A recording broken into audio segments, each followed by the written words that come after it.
Alright guys, we're playing Garen top lane in the newest split. We're playing Garen this game versus Silas top lane. And what we have is Conquer, Triumph, Alacrity, Last Dance. We also got Demolish and then also the Bone Plating.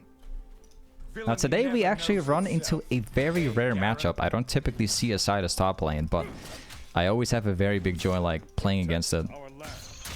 Might sound a bit weird, but this is one of the more fun matchups that you can ever play into. I always enjoy this matchup.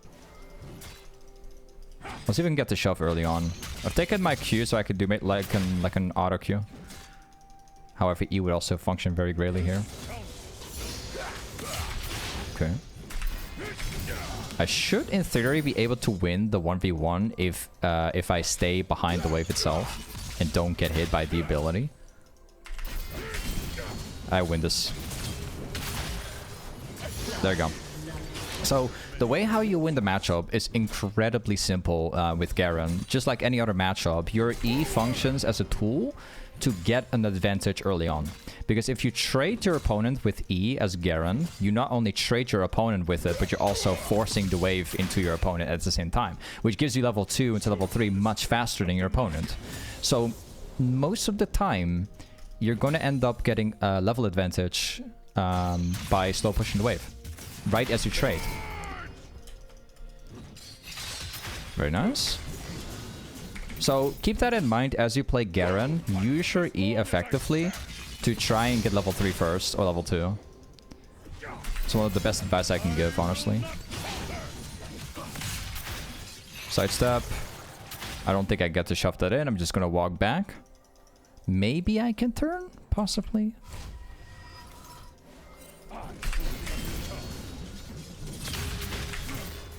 Okay. Now we gotta be careful about getting ganked. I'll take the risk, because I think I can kill him before I actually die. Yep.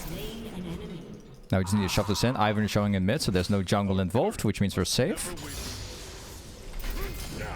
And there we go. So, right here, I could have technically died by enemy jungle. I had no vision on where the jungler was. I could technically die by it. But I decided to stay, and the reason why I did that is because...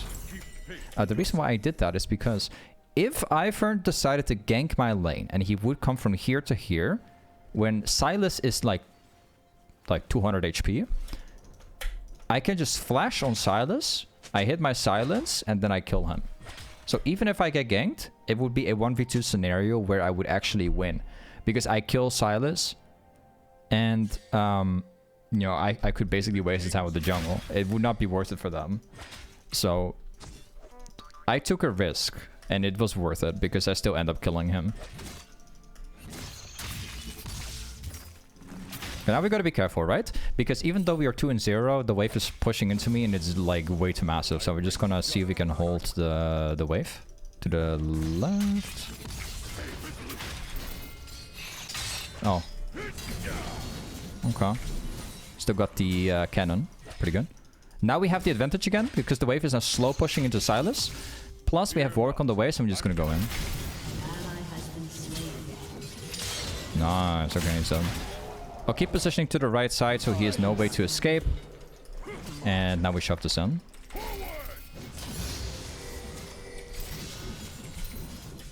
And now we shove the next wave too, and then we get back.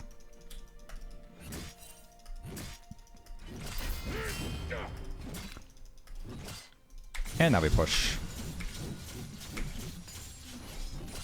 Honestly, it never changes, man. Garen remains to be one of the best champions you can honestly play if you're low to mid elo. All the way up to master it is. Because, like, the champion... It's... honestly, this is the most easy champion you can ever play on planet. Like, I'm not even kidding. There are a couple of reasons why this is, and why everyone says it is. Your E is a wave clear tool, an instant wave clear tool. If a wave pushes in your direction and you somehow mess up and your opponent stacks the wave up and push it into you, they can't reset like they normally can. Because if you press E under the wave, the whole wave goes down, which means that you actually counter a large portion of a strategy that can be done against you. Completely completely eliminates that. Like, they can't stack waves into you to reset or gain item advantage, because one ability can take it apart. Your Q is a silence, which also works as a disengage and also an engage. And your passive is the most broken of all. Your passive allows you to lane forever. And no matter how many mistakes you make, your passive will always help you. So if you get extremely low, your passive is gonna proc. It's gonna get you back in the lane, right? So let's say you took a really bad trade and you're mega losing, you have like 200 HP left, you can just stay on their tower and you heal back infinitely. It's the most stupidly broken passive that you can ever have in the game. It's like it completely prevents you from losing lane in a lot of cases. It always gets you back in the game. The only thing that you have to think about is that you don't stay in combat in these moments. So what's most important is that if you are in a situation like that, make sure you're staying out of combat. That's all you have to do.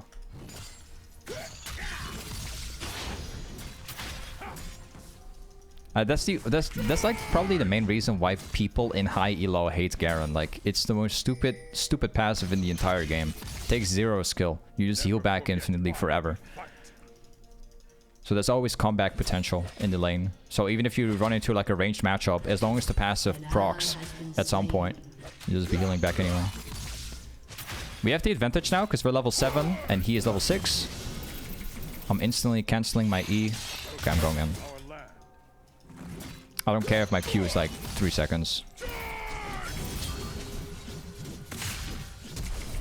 Goodbye. Now, as you guys notice, I did not use my ignite, okay? We, of course, don't use ignite here, because we can kill him without it. Now we shove this out.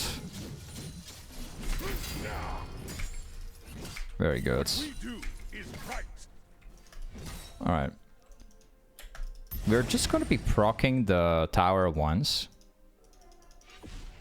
There you go. I don't care if I take damage. I can perfectly take damage. There you go, look at this. This Silas is already like very far behind in the game at the moment. Like, we've already killed him several times. He's like currently 0-4. I'm like 4-0 at the moment. We have like a 2-level advantage at that specific moment when I try taking plate. So we can take that damage, right? We don't have to worry about it. We will buy this, and this one back. That's the advantage when you play Garen with Demolish, because Demolish allows you to walk forward under tower, you proc it, you gain the plate, and you fall back. And that's something that you can do once you get ahead. That's when you can take the damage and heal back, or you're planning on going back. That's something that you can do all the time. That's strategically a very good play that you can do. That's why people pick it. Now, this is what I'm talking about, right? So Silas is stacking the wave to try and rotate. What we do, we literally use one button and the whole wave goes down. See what I'm talking about? Look at this. Silas thinks he can back. He thinks he can, because he pushed that wave on their tower. But as you can see, he backs. I press E, and now we gain more plates. That's why Garen is so strong. Look at this.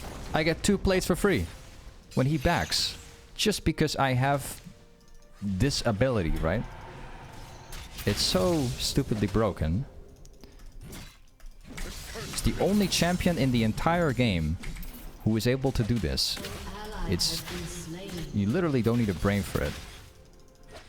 Enemy double kill. Killing spree. It should not be possible to like shove an entire wave in with one press of a button, but that's just an advantage that Garen has over other champions. Okay, he's dead. He's gonna go for the wave. I'll wait for him to press an ability, and then I go in. There you go. An enemy has been slain. Okay, he's dead. I'll press ignite so I can reduce the healing. I'll make sure I auto after my E so I can get a little bit more damage out from my ult. And now we shove it. We have 1.1k, but before I really go back, I'm just going to make sure this wave gets on our tower. There you go. Look at this. And before I really decide to go back, I'll just wait for the cannon to go down. And then we'll take tower. So he's gonna lose the biggest, you know, portion of XP here. There you go. Now we take one more wave. It's Ivern jungle. I don't need to worry about that. Make sure I sidestep, and now we go back. I think I'll turn around because he thinks that I'm backing, but I don't.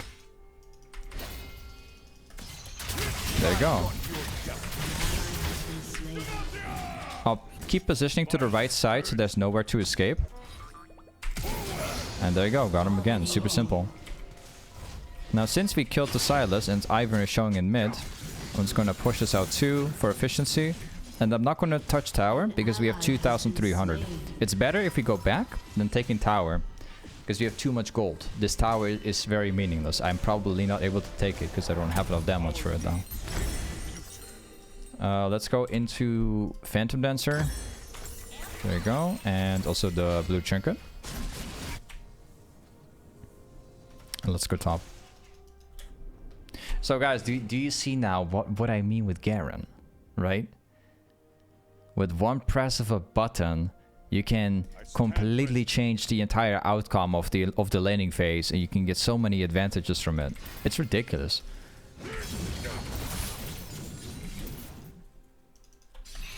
So that's like what makes Garen, that's what makes him S tier for so long right now. I wouldn't consider Garen to be the strongest champion for necessarily for trading and all that stuff. Like, he's very good for it, but the main reason why Garen is overperforming in like the last like couple of years and like rated as like an S tier champion is simply the fact that like his passive and hits his E that does it. So it's not necessarily the trades, it's just because you can press E and you can take apart an entire wave and like do the macro part of the game. That makes him so much better. Like, so much better than any other champ. It's just too simple.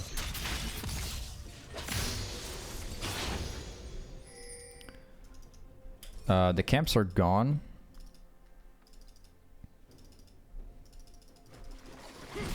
Now we take camps. And that's something that Garen is also very good at. I think he's gonna move to the right side because he knows that I'm here. So I refuse to chase him. What is he doing though? Is he coming back for him? Okay. Sure. There's like 3 people in bot lane, so I'm just gonna shove this wave too.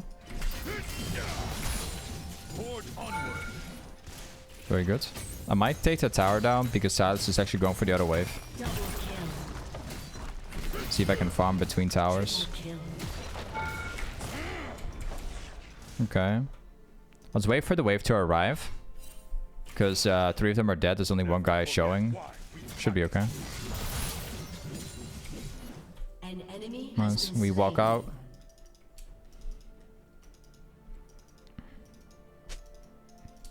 No, seems like nobody's up here.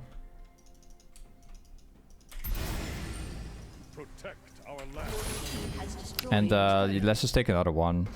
There's like no risk because Silas is dead currently. I don't think that the enemy team is gonna go for me because the dragon will spawn in like 17. So to be honest, I kind of doubt it. There's 2 people walking top lane. Ivern's on the way here, but the remaining of the enemy team is all bot lane.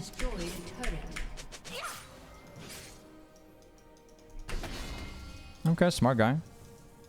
I'll walk away. I'm of course not going to fight 1v2. There's no reason for me to do it. There's no objective.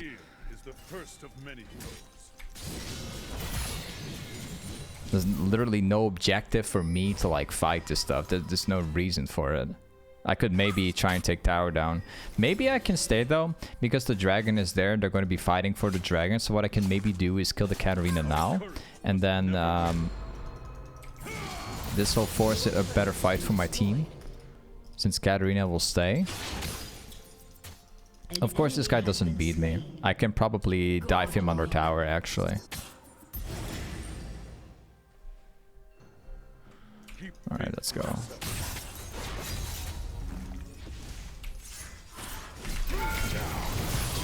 Oh, he's stronger than I thought, apparently. So Ivern is not going for the dragon. He's apparently going for me this game.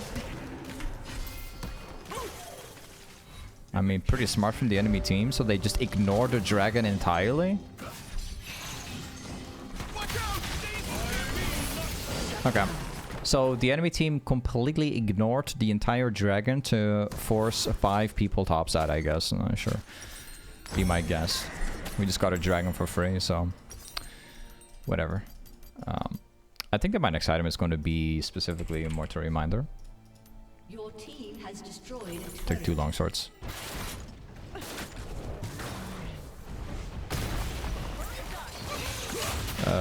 Bit of inting from Zeri. Okay, she's making it out. That's fantastic.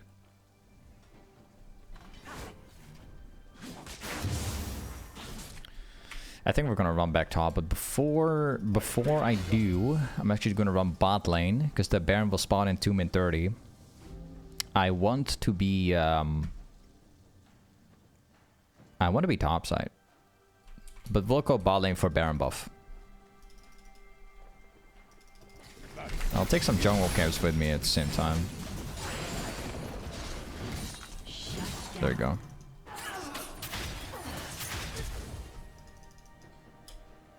Hold on, if they stay in mid, we can fight for it because I got my flash. Fear not. I'm coming.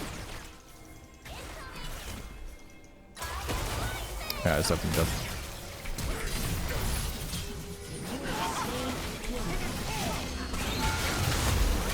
Bit of an early ultimate. Their team fighting is actually quite strong. Of course they have number advantage.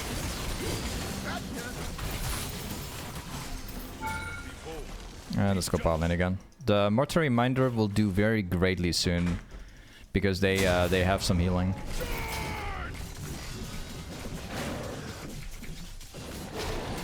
Hopefully we can steal this without issues. Yep. Can't wait to eventually buy the mortal reminder. It's gonna make a big difference.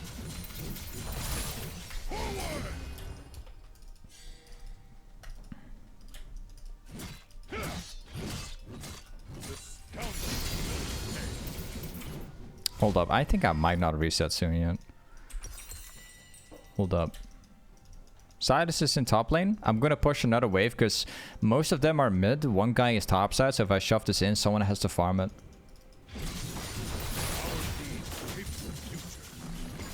Goodbye. Yeah, Caitlyn is forced to farm this, so no Caitlyn here anymore. Let's go again.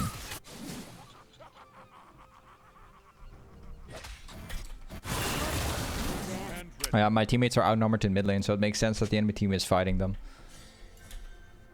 This comes down to my teammates to prevent a fight like this.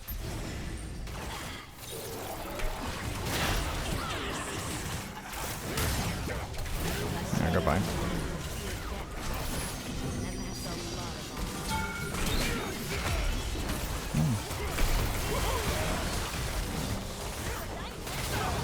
Okay.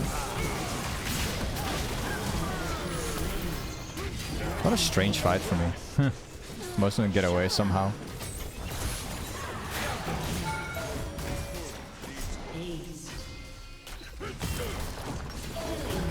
Back top lane. Yeah, now it's just a matter of scaling to the mortar reminder, which is the only thing we honestly need. That's it.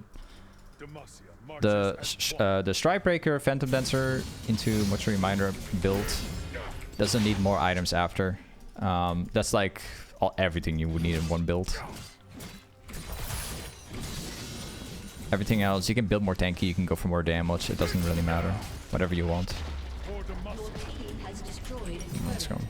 I think I might go for steraks gage. Is what I'm thinking about. I think I probably end up doing it. This is a nice, very nice item to build. Forge onward. It's actually very strong with Garen. Alright.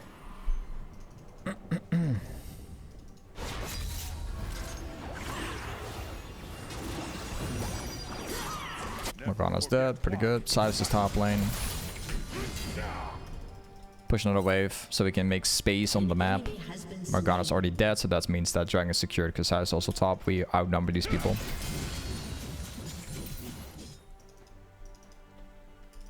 More camps right here. Our land. Or not. Maybe they walk around the corner. Who knows? Does not seem like they walk around the corner. No. Fear is the first. These guys aren't walking around the corner.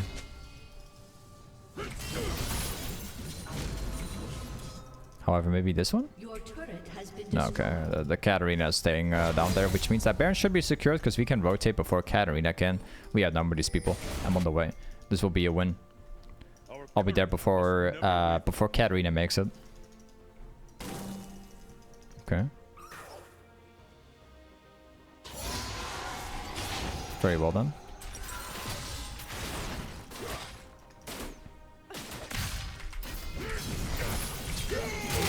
Thank you. One of the best advice I can give, guys, stay around the corner, okay? Like this is such a great solution if you cannot make it to the enemy team. Stay around the corner, that's it. Let them walk to you, and then right as they reach that point, you silence them, you kill them. Problem solved. Corners work very well if they have no vision. They work the same way like a bush, for example. An enemy has been slain. Goodbye. Got my tower. Nope. Oh, I messed up. Whoops. Too early. Yeah, he can chase me out if he wants. I'm gonna silence him if he fights me.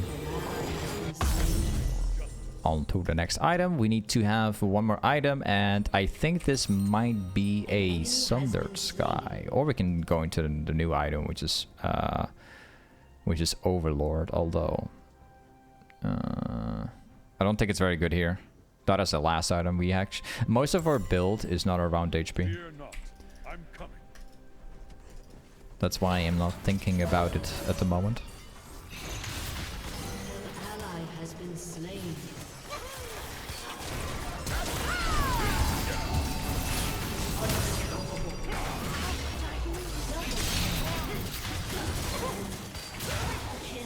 Oh, cool. Well, we got a triple.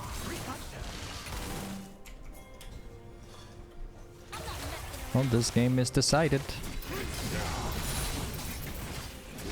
Your team has destroyed an inhibitor.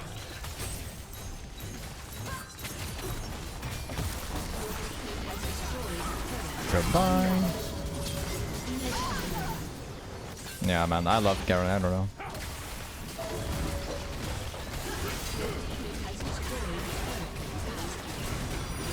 Yep. Yo, this is Garen top. Thanks much for watching today's Garen vid, and I'll see you guys next time. Peace.